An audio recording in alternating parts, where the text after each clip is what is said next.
এখন সময় হচ্ছে 4:08 বিকেল।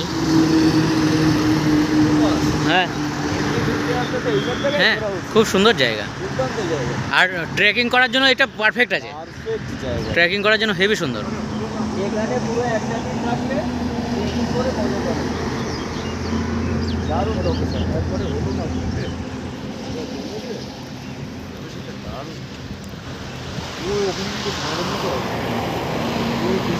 হ্যাঁ হ্যাঁ, সব ওই ইয়েগুলো ঘর না, থাকার ঘর। হ্যাঁ হ্যাঁ, দেখে নিয়েছি, সাদা সাদা। সকালবেলা বেরিয়ে ট্রেন করতে